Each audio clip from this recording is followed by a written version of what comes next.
Open floors మరియు premium simplex houses రెండు కలిసిన ఒకే ఒక DTCB మరియు రేరా ప్రాజెక్ట్ ఈశాన్య ఇన్ఫ్రావారి SGR heights at Shad Nagar town 1200 SFTలో ఇల్లు కూడా కట్టేస్తున్నారు. 70% bank loan available. Contract number 8297044545. మొత్తం యోయో స్టైల్ అయిపోయింది కదా ఇప్పుడు. యోయో మొత్తం ఫంకీ స్టైల్ అయిపోయింది. మంకీ ఏదైనా కానీ ఆయన అట్లా ఆయన అట్లా వద్దంట ఫంకీ వద్దంట నువ్వు. నిండు షార్ట్ నైట్లో షార్ట్ ఎవడన్నా తొడిగి నాకు కనబడ్డాడు అనుకో, ఇట్లా లుంగి లేదా ఇంట్లో లుంగి కట్టు. నా అల్లుడు నా బిడ్డమగుడు 2-3 సార్లు షార్ట్లా కనబడ్డాడు. చెడ్డీ దిగేదో ముడ్డి కొత్తా అన్న, చెడ్డీ కనబడ్డది అనుకో ముడ్డి కొత్తా. లుంగి కొనుక్కో 100 రూపాయలకు, శుభ్రంగా ఉంటుంది దానిక. నీకు అవసరం ఉన్నప్పుడు అక్కడ దానికి తర్వాత మీదికి కట్టుకో. అది బెస్టా ఈ షార్ట్ బెస్టా? ట్రెండ్ ఫాలో కావాలి కదా. ఏం ట్రెండే నా బొంగుల ట్రెండ్. బండి మీద పెట్టాడు షార్ట్ వేసుకొని పోతాడు టర్ర్ అని. ఈ అవసిగ్లెట్ దిందా అనుకుంటుంది, ఇక మొత్తం కనపడే ఇంకేం మిగిలిందిరా. నాకు నచ్చలా, దట్స్ ఇట్. సో ఇప్పుడు ఇంకా పాటలు అంటే ఏం చెప్తారు? పాటలు కానీ సినిమా కానీ. సినిమా అది కాదు, ఇప్పుడు ఈ ట్రెండింగ్ నడిచే సినిమా ఒకటి బిగ్ బాస్లో అతని పేరు ఏం పేరు? ఏది రైతు బిడ్డ పల్లవి ప్రశాంత్. కూర్చో నాయన, నువ్వు కూర్చో. పల్లవి ప్రశాంత్ రైతు బిడ్డ ఓకే. నువ్వు బురదలో దిగినవా, నాటేసినవా, నారు వీకినవా, నాటినవా, వడ్లు కోసినవా, వరి కోసినవా, వడ్లు కుప్పగొట్టినవా? రైతు అంటే ఎరికేనా? నువ్వు ఎక్కడనో చదివచ్చి బిగ్ బాస్లో నేనే హీరో అని చెల్లిరో. నేను వాడతా చూడు పాట, రైతన్నో రైతన్నా రైతుల కష్టం తెలియదయ్యా పాలించే ప్రభువులకు టట తొడిగిన బట్టలే ఉరితాళ్ళు, కరెంటు స్తంభాలే ఉరి కొయ్యలు. తొడిగిన బట్టలే ఉరితాళ్ళు, కరెంటు స్తంభాలే ఉరి కొయ్యలు. రైతన్నా పట్టెడన్నం నీకు లేకున్నా పక్కవాడికి పెట్టే దొరవయ్యా. రైతన్నో రైతన్నా కన్న పిల్లలు కరెంటు తీగలకు బలైపోతుంటే కన్నీళ్లు తుడుచుకొని భూమిని నమ్మి బువ్వ తీసే దొరవరా. రైతు ఎప్పుడైనా దేవుడే. నీ దగ్గర ఎంత డబ్బన్నా ఉండని, 2 ముద్దల అన్నం, గిలాసడి నీళ్ళుంటే తిని శుభ్రంగా పండుకుంటావు. ఇన్ని కట్టలు ఉండొచ్చు, నువ్వు కరెన్సీ తినలేవు. అవునా? మరి రైతు బిడ్డకు అసలు బురదలో దిగిండా పల్లవి ప్రశాంత్? దిగింది, వీడియోలు చూస్తున్నాము. అనుకొని కొడతాను ముంగట 4 బస్సులు పలిగినాయి, 2 కార్లు ఇరిగినాయి. తీసుకపోయి జైలు వేసిళ్ళు, లాకప్లో వేసిళ్ళు తీసుకపోయి. అన్నం పుణ్యం తెలియని ప్రశాంత్ జైలు వేసిరు అని చెప్పి కూడా ఏ వలు అన్నది. నిన్ను చూడడానికి వచ్చిన వాళ్ళకు నువ్వు రెస్పెక్ట్ ఇచ్చి పక్కకి జరపాలా. నువ్వు ఏసీలో పన్నావు, వీళ్ళు బస్సులు పలికి పలగొట్టిళ్ళు. అనేది ఒకటే, రైతులు ఏంది మనకు భోజనం లేదు. ఏ ప్రభుత్వం ఉన్నా సరే రైతు చచ్చిందంటే హే రైతే కదా అంటారు. చచ్చింది దేవుడు, భగవంతుడు. ఆ రైతు లేకపోతే నువ్వు బిర్యానీ తినవు, పెరుగన్నవు తినవు, బగారా తినవు, వైట్ రైస్ తినవు. అది అందరికీ ఆలోచన రాదు. సో చూసినా బిగ్ బాస్ ను? ఎవరు బిగ్ బాస్ చూడా? నాకేమవసరం? నువ్వు నీకే తెలుసు పల్లవి ప్రశాంత్ ఏమైందా? ఎట్లా తెలుసని మీరు నన్ను అడగడమేది? మీరు చెప్పింది కదా పల్లవి ప్రశాంత్ అని, ఆ పేరు గుర్తుపెట్టుకున్నా అంతే. But that's it. పర్టికులర్గా పోయి నేను వాని షో చూడాలని ఇష్టం లేదు నాకు. మరి పిలిస్తే కూడా ఓ బిగ్ బాస్కి లైఫ్ సెట్ అవుతుంది. నాకు అవసరమేలే. తీసినోడు ఎవడు? నాగార్జున కదా. కొన్ని కోట్లు సంపాదించండి ఎరికేనా? నీకు ఇచ్చింది ఎంత? 35 లక్షలు, ఒక కారు, ఒక బిల్డింగ్. కానీ అతను సంపాదించింది కొన్ని కోట్లు. అటువంటి వాళ్ళతో నేను ఎప్పుడు. దానిపైన నీ ఒపీనియన్ ఏం చెప్పు? బిగ్ బాస్ బిగ్ బాస్ మీద ఒపీనియన్ ఒకటే, నువ్వు సంపాదించినావు, నీ అయ్య సంపాదించిండు, నీ 2 కొడుకులు సంపాదించాలి, ఇంకా నీకు సంపాదన కావాలా?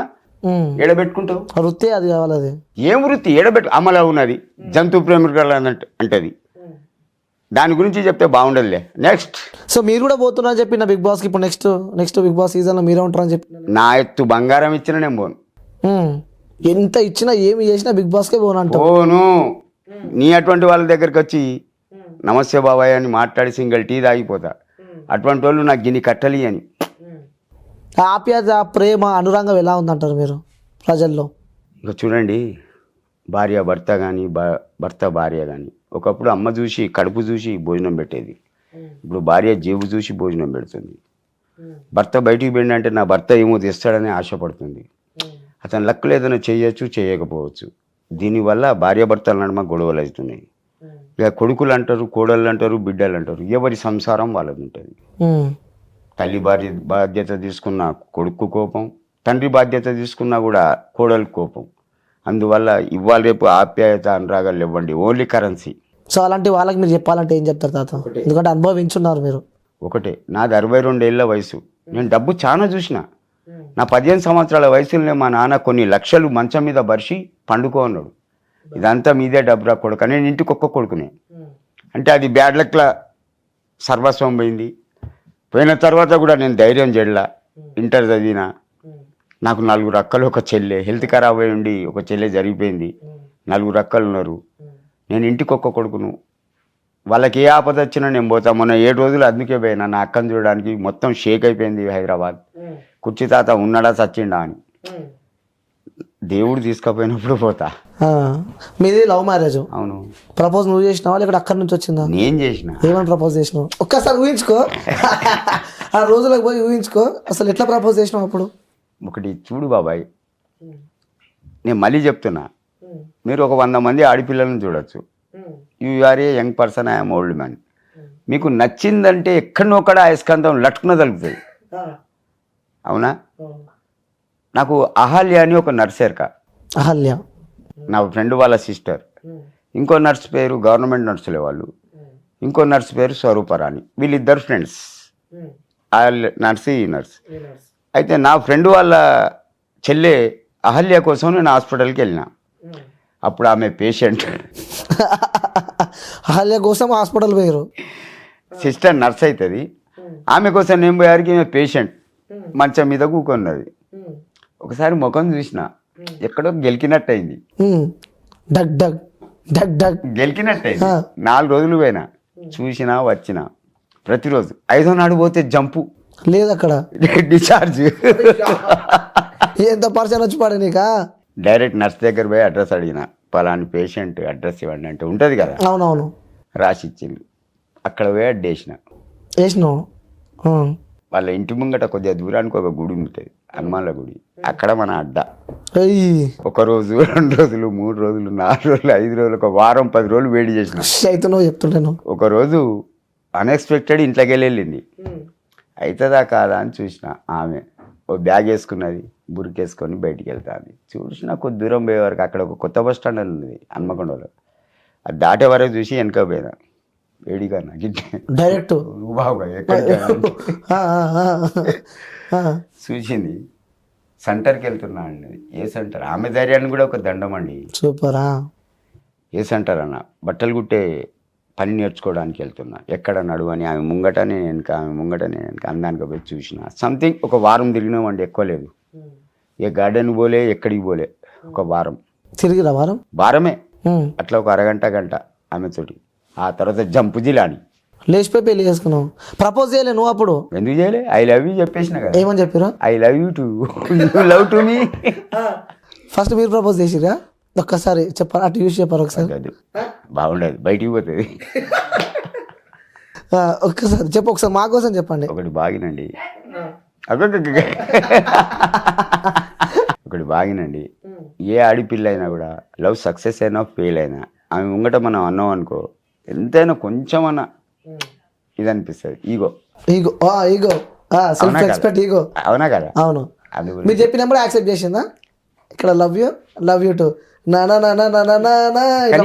మా ఇంట్లో కూడా ఎవరు ఆమెకు అన్రెస్పెక్టెడ్గా బిహేవ్ చేయలే, సంతోషపడ్డారు. ఇంటికి ఒక్క కొడుకును. ఓహో. ఎవరు ఆమె నేను అన్రెస్పెక్టెడ్గా బిహేవ్ చేయలే, రిజెక్ట్ చేయలే, ఓకే అన్నారు. అందరు వచ్చి పెళ్లి చేసారు, అయిపోయింది, కథం కేల్ కథం, దుకాణం బంద్, హ్యాపీగా ఉంటున్నా అంటూ. సో ఇప్పుడు మీ వైఫ్ మీ పక్కనే ఉంది, ఆమె గురించి చెప్పాలంటే ఏం చెప్తారు మీరు? ధైర్యస్తురాలు, చాలా ధైర్యం ఎక్కువ అంటాం. ఆ ధైర్యమే ఆమె ధనం, దానికి తోడు నేను. అంతే సార్. ఏంటంటే ఆమె ధైర్యానికి వద్దండం. నా గురించి ఆమె చావడానికైనా రెడీ, ఆమె గురించి నేను 10 మందిని చంపడానికైనా రెడీ. వెనుకకు పోను. ఈ ఫేస్ని ఎందుకు దాస్తారు ఎరికైనా, అది మా సిద్ధాంతం. భర్త ముంగటనే ఫేస్, పిల్లల ముంగట అంతే. ఇంటి ముంగటికి ఎవడైనా వచ్చినా డోర్ పెట్టి మాట్లాడు. కానీ ఓల్డ్ కాదు ఇప్పుడు, ఆమె వయసు బాగా పెరిగిపోయింది, 60 వరకు ఉంటుంది. నేను కొంచెం లూజ్ చేసి పెడతా, దట్స్ ఇట్. ఇంట్లోకి ఎవరైనా వస్తే కూర్చుండే పెడతా, లేదా బయట కూర్చేసి కూర్చుండే పెడతా. నేనున్నా లేకున్నా రెస్పెక్ట్ ఇస్తుంది. మంచి రెస్పెక్టబుల్ ఫ్యామిలీ అంటారు. కూర్చోబోయి బయట అని బయటనే చేరేస్తుంది. ఓకే. నేను ఇంట్లో లేకపోతే నేను వచ్చేంత వరకు వెయిట్ చేస్తారు, ఏదైనా కావాలంటే మాట్లాడతా. అంటే తాత ప్రతి లైఫ్లో ఫ్రెండ్స్ అనేవాళ్ళు చాలా ముఖ్యం లైఫ్లో. ప్రతి మనిషికి ఒక ఫ్రెండ్ ఉండాలి, అది అతను నిస్వార్థపరుడు అయి ఉండాలి. అవసరానికి ప్లేటు కలిపి తినిపించాలి, గుంజుకొని తినాలా. పదాలు తెలియని పెదవులకు అమృత వాక్యం అమ్మ. సంతానలేమి సమస్యతో బాధపడుతున్న ప్రతి స్త్రీమూర్తి బాధను మేము అర్థం చేసుకోగలం. 49 వరల్డ్ బెస్ట్ ఎంబ్రియాలజీ ల్యాబ్ మరియు జిల్ట్రిక్స్ అలారం సిస్టాన్ని మొట్టమొదటిసారిగా ఏపీ మరియు తెలంగాణలో ఈ నెల 9న ప్రముఖ సినీ నటి స్నేహ, స్పెయిన్ దేశానికి చెందిన international senior embryologist Javier Herrera గారు ప్రారంభించారు. ఈ శుభతరుణంలో రక్త పరీక్షలు, AMH test, RBS, సెమిన్ analysis, ultrasound scan, follicle scan ఈ నెల 31 వరకు ఉచితంగా అందిస్తుంది. 49 49 అంటే సంతానం, 49 అంటే సంతోషం.